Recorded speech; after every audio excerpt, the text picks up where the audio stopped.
नमस्कार मित्रांनो. कर्क राशीचा सगळ्यात महत्त्वपूर्ण राजयोगकारक ग्रह तुमच्या लाभस्थानामध्ये म्हणजेच शुभ स्थानामध्ये भ्रमण करत आहे. तिथेच गुरुसुद्धा विराजमान आहे. मात्र तुमच्या राशीचा सगळ्यात अशुभ फलदायी ग्रह शनी जो की तुमच्या अष्टम स्थानात मृत्यू स्थानामध्ये भ्रमण करतो आहे आणि तो वक्री आहे. याचप्रमाणे या महिन्यामध्ये बुध जो ग्रह आहे हा सुद्धा वक्री होणार आहे. तर एकंदरीत या सर्व ग्रहांचे जे प्रभाव परिणाम असतील हे तुमच्या दैनंदिन आयुष्यावरती ऑगस्ट महिन्यामध्ये कशा प्रकारे प्रभाव करतील आणि त्याचे प्रभाव परिणाम नेमके कशा प्रकारचे असतील या सर्व संदर्भातली खुलासेवर चर्चा आपण या व्हिडिओमध्ये करणार आहोत. तर सगळ्यात पहिल्यांदा आपण चर्चा करणार आहोत तुमचं स्वास्थ्य शारीरिक किंवा मानसिक हे नेमकं कशा प्रकारचं असेल. जसं की तुमच्या राशीमध्ये रवी जो आहे तो भ्रमण करतो आहे. दिनांक 17 तारखेनंतर हा तुमच्या द्वितीय स्थानामध्ये भ्रमण करणार आहे. याचप्रमाणे बुध जो ग्रह आहे हा तुमचा तृतीयश आहे किंवा तुमचा वेश आहे. तो दिनांक 27 तारखेनंतर तुमच्या 23 तारखेनंतर तो तुमच्याच राशीमध्ये भ्रमण करणार आहे. याचप्रमाणे सगळ्यात महत्त्वाचं म्हणजे तुमच्या राशीचा जो षष्ठेश आहे गुरु जो की तुमच्या लाभस्थानामध्ये भ्रमण करत आहे आणि तो मार्गस्थ आहे. शनी मात्र जो आहे तो तुमच्या अष्टम स्थानामध्ये आणि तो वक्री आहे. तर एकत्रितच सांगायचं झालं तर या संपूर्ण महिन्यामध्ये जसं तुम्ही गेल्या साधारण 10-15 दिवसामध्ये बऱ्याच प्रमाणात ॲक्टिव्ह झालेला आहात, तर तो जो ॲक्टिव्हपणा आहे हा तुम्हाला याही महिन्यात दिसून येईल. थोडंसं फिरणं वगैरे असेल परंतु महत्त्वपूर्ण कामं तुम्ही करू शकाल. तुमच्यातलं कॉन्फिडन्स एनर्जी लेवल आणि एक सकारात्मक जे विचार आहे ते तुमच्यामध्ये खूपच चांगल्या प्रकारे दिसून येते. अर्थात तुमची जी रास आहे ही मेहनतीसुद्धा आहे आणि तोच भाग तुम्हाला या महिन्यामध्ये सुद्धा दिसणार आहे. या महिन्यामध्ये तुमचं फिरणं वगैरे थोडंसं जास्त होईल. मात्र इथे एक गोष्ट सांगावीशी वाटते, जर का तुम्ही आरोग्याच्या संदर्भात कुठल्याही व्याधीने त्रस्त असाल किंवा तुमची तशी मेडिकल हिस्ट्री असेल तर त्या संदर्भात थोडीशी काळजी घेणे गरजेचं राहील. त्याचे काही अनुभव किंवा त्याचे परिणाम तुम्हाला या महिन्यात दिसू शकतील. या संदर्भात थोडीशी काळजी घेणं गरजेचं आहे. ही जी लक्षणं दिसली की लगेच डॉक्टर इलाज करणं आवश्यक राहील. यानंतर आपण चर्चा करू तुमचा आर्थिक स्तर नेमका कशा प्रकारचा असेल. जसं की तुमच्या राशीचा जो धनेश आहे रवी हा तुमच्याच राशीमध्ये भ्रमण करतोय. दिनांक 17 तारखेनंतर तो स्वतःच्या राशीमध्ये द्वितीय स्थानामध्ये भ्रमण करणार आहे आणि जो बुध आहे तुमच्या द्वितीय स्थानामध्ये तो दिनांक 5 तारखेनंतर वक्री होणार आहे आणि 23 तारखेनंतर तो वक्री होऊन तुमच्या राशीमध्ये भ्रमण करणार म्हणजे कर्क राशीमध्ये भ्रमण करणार आहे. याचप्रमाणे तुमच्या राशीचा सगळ्यात महत्त्वपूर्ण ग्रह मंगळ जो की तुमचा पंचमेश आहे हा तुमच्या लाभस्थानामध्ये भ्रमण करतो आहे आणि तुमच्या राशीचा जो अष्टमेश आहे शनी तो अष्टमतच भ्रमण करतो आहे, तो वक्री होणार आहे. आणि जो शुक्र हा फार महत्त्वपूर्ण ग्रह आहे. तुमच्या राशीचा जो लाभेश आहे हा तुमच्या धनस्थानामध्ये भ्रमण करतोय आणि दिनांक 25 तारखेनंतर हा तुमच्या तृतीय स्थानामध्ये भ्रमण करणार आहे. म्हणजे 2, 5, 8, 11 या स्थानाचे जे अधिपती आहेत हे सगळ्यात महत्त्वाचे आहेत तुम्हाला आर्थिक संदर्भामध्ये आणि त्याचे प्रभाव परिणाम तुम्हाला या महिन्यामध्ये अतिशय उत्तम अशा प्रकारचे मिळणार आहेत. म्हणजे जी तुम्ही कामं कराल त्याचे आउटपुट तुम्हाला खूप चांगले मिळतील, लाभ तुम्हाला खूप चांगले मिळतील. तुम्हाला नवनवीन पैशाच्या इन्कमच्या संदर्भात नवनवीन संधी येतील की ज्या पॉझिटिव्ह असतील. याच्या आधी जर का तुम्ही त्या संदर्भात काही काम केलं असेल तर त्याचे पॉझिटिव्ह रिझल्ट्स तुम्हाला खूप चांगले मिळतील. या संपूर्ण महिन्यामध्ये तुमची इन्व्हेस्टमेंट वगैरे सुद्धा खूप चांगल्या प्रकारची आहे. तुम्हाला इन्कम सुद्धा खूप चांगल्या प्रकारचं मिळेल. याचप्रमाणे जर का तुम्ही शेअर मार्केटमध्ये ट्रेड करत असाल, शॉर्ट टर्ममध्ये करत असाल किंवा लॉंग टर्ममध्ये करत असाल, हा संपूर्ण महिना तुमच्यासाठी अतिशय उत्तम आणि भाग्याचा असणाऱ्या चांगले लाभ तुम्हाला मिळणार. एकंदरीतच सांगायचं झालं तर या संपूर्ण महिन्यामध्ये काळजी करण्याची अजिबात आवश्यकता नाही. आर्थिक स्तर तुमचा अतिशय उत्तम असणार आहे. यानंतर आपण चर्चा करू गृहसौख्याबद्दल. गृहसौख्य नेमकं कशा प्रकारचं असेल.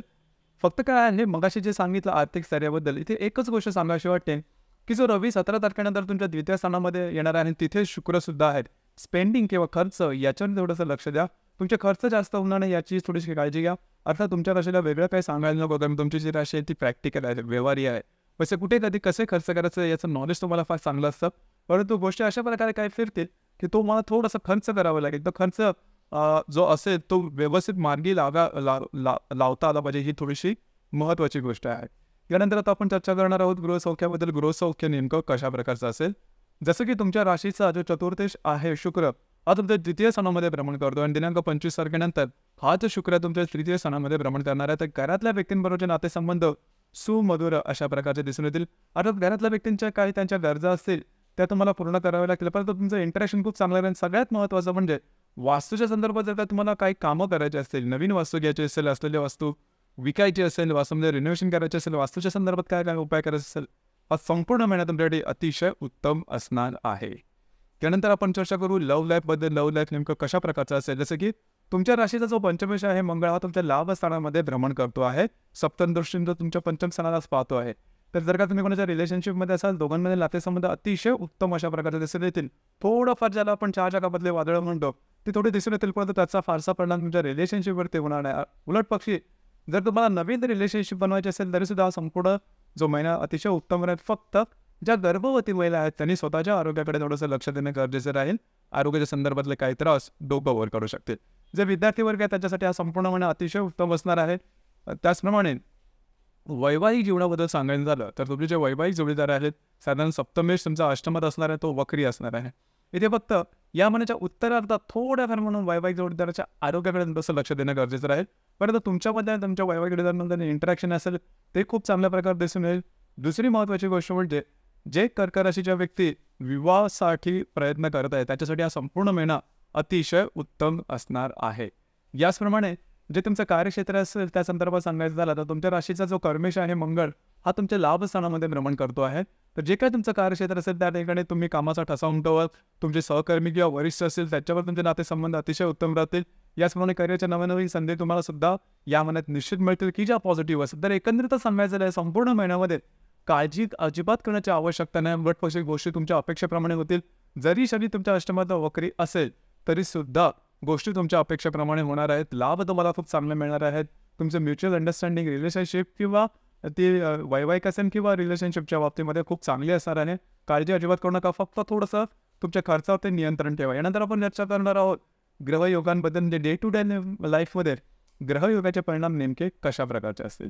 जसं की दिनांक 2 तारखेला हर्षद आणि शुक्राचा केंद्रयोग होणार आहे. हर्षद जो की तुमच्या लाभस्थानामध्ये भ्रमण करतोय, जो शुक्र तुमच्या द्वितीयात भ्रमण करतोय, दोघांचा केंद्रयोग आणि थोडंसं तुमचे स्पेंडिंग खर्च यावरती थोडंसं लक्ष देणं गरजेचं राहील. याचप्रमाणे दिनांक 8 तारखेला बुध आणि शुक्राची युती होणार आहे. अतिशय उत्तम अशा प्रकारचा योग तुमच्या द्वितीय स्थानामध्ये होणार आहे.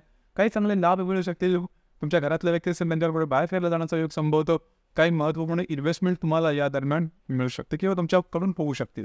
याचप्रमाणे दिनांक 14 तारखेला मंगळ आणि गुरुची युती होणार आहे. अतिशय शुभफलदायी अशा प्रकारचा तुमच्या लाभस्थानामध्ये मंगळ गुरुची युती तुम्हाला काही चांगले लाभ देईल. महत्त्वपूर्ण इन्व्हेस्टमेंट होऊ शकतील. यापूर्वी जर का तुम्ही काही कामं केले असेल त्या संदर्भातले महत्त्वपूर्ण आउटपुट तुम्हाला या दरम्यान मिळू शकतील. तुमच्या कार्यक्षेत्राच्या संदर्भात नवनवीन संधी तुम्हाला मिळू शकते. फक्त काय होईल की तुमचे जे सिबलिंग असेल, तुमचे जे भावंड असेल त्यांच्यावर थोडाफार प्रमाणात वादविवादाचे प्रसंग निर्माण होतील. परंतु मंगळ गुरुचा हा जो युती योग आहे तुमच्या लाभस्थानामध्ये हा तुमच्याकडे अतिशय उत्तम अशाच प्रकारचा असणार आहे. यानंतर दिनांक 16 तारखेला मंगळ आणि शनीचा केंद्रयोग सुद्धा होणार आहे. शनी जो की तुमच्या अष्टम स्थानामध्ये भ्रमण करतोय, वक्री आहे आणि तुमच्या लाभस्थानात असणारा मंगळ परस्पर केंद्रयोग होणार आहे. तर स्वतःच्या आरोग्याकडे तर थोडंसं लक्ष द्या. लागणं, कापणं, खर्चणं अशा प्रकारच्या काही गोष्टी या दरम्यान होऊ शकतील दिनांक 16 तारखेच्या आसपास. त्याचप्रमाणे दिनांक 18 तारखेला बुध आणि हर्षदचा सुद्धा केंद्रयोग होणार आहे.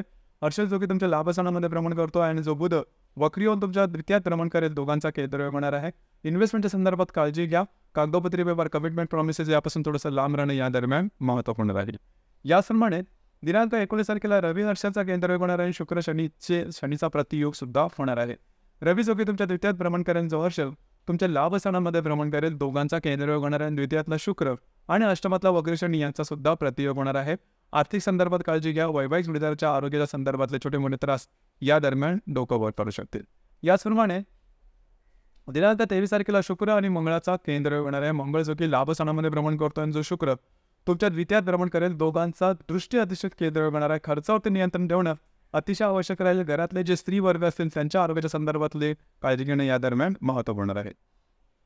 याचप्रमाणे दिनांक 27 तारखेला शुक्र आणि हर्षदचा त्रिकोण योग होणार आहे. शुक्र जो की तुमच्या तृतीयात भ्रमण करणार आहे आणि जो हर्षद तुमच्या लाभस्थानात भ्रमण करतो, दोघांचा त्रिकोण योग अतिशय शुभफलदायी अशा प्रकारचा हा योग आहे.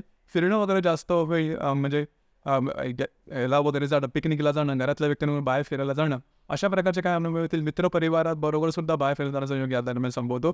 काही अचानक लाभ, अनपेक्षित लाभ या दरम्यान मिळू शकतील. याचप्रमाणे दिनांक 28 तारखेला शुक्र आणि नेप्च्यूनचा प्रतियोग होणार आहे. शुक्र जो की तुमच्या तृतीय स्थानामध्ये भ्रमण करतोय, जो नेप्च्यून तुमच्या भाग्यस्थानामध्ये भ्रमण करेल, दोघांचा प्रतियोग होणार आहे. थोडंसं कागदोपत्री व्यवहार, कमिटमेंट, प्रॉमिसेस यापासून थोडंसं लांब राहणं गरजेचं राहील. याचप्रमाणे तुमच्या भावंडामध्ये जे मोठी समजा तुमची बहीण वगैरे असेल तर त्यांच्यावर मतवैचित्र किंवा त्यांच्या आरोग्याच्या संदर्भातले काही त्रास या दरम्यान डोकं वर काढू शकते. याचप्रमाणे या महिन्याची जी अमावास्या आहे ही तुमच्याच राशीमध्ये आहे दिनांक 4 तारखेला. याचप्रमाणे आणि जी पौर्णिमा आहे ती साधारणतः 19 तारखेला आहे. नारळी पौर्णिमा ज्याला आपण म्हणतो किंवा रक्षाबंधनाचा जो कालावधी आहे, तर आपल्या चॅनलतर्फे म्हणजे मराठी ज्योतिष कट्टा परिवारातर्फे आपल्याला रक्षाबंधनाच्या किंवा नारळी पौर्णिमेच्या मनापासून शुभेच्छा. इथे एक गोष्ट सांगावीशी वाटते की 4 तारखेला आहे अमावस्या आणि दिनांक 19 तारखेला आहे पौर्णिमा. तर स्वतःवरती थोडंसं लक्ष द्या. भावभावनावर थोडंसं कंट्रोल करणं आवश्यक आहे. कारण तुमच्याच राशीमध्ये अमावस्या असणार आहे या महिन्याच्या आणि तुमच्या राशीचा जो स्वामी आहे तो चंद्र आहे.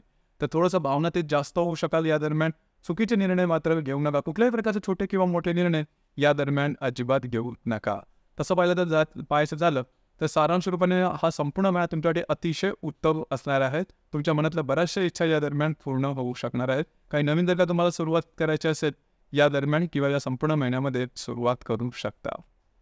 तर मित्रांनो, हे होतं कर्क राशीकरता ऑगस्ट 2024 करता संपूर्ण राशीफळ. धन्यवाद.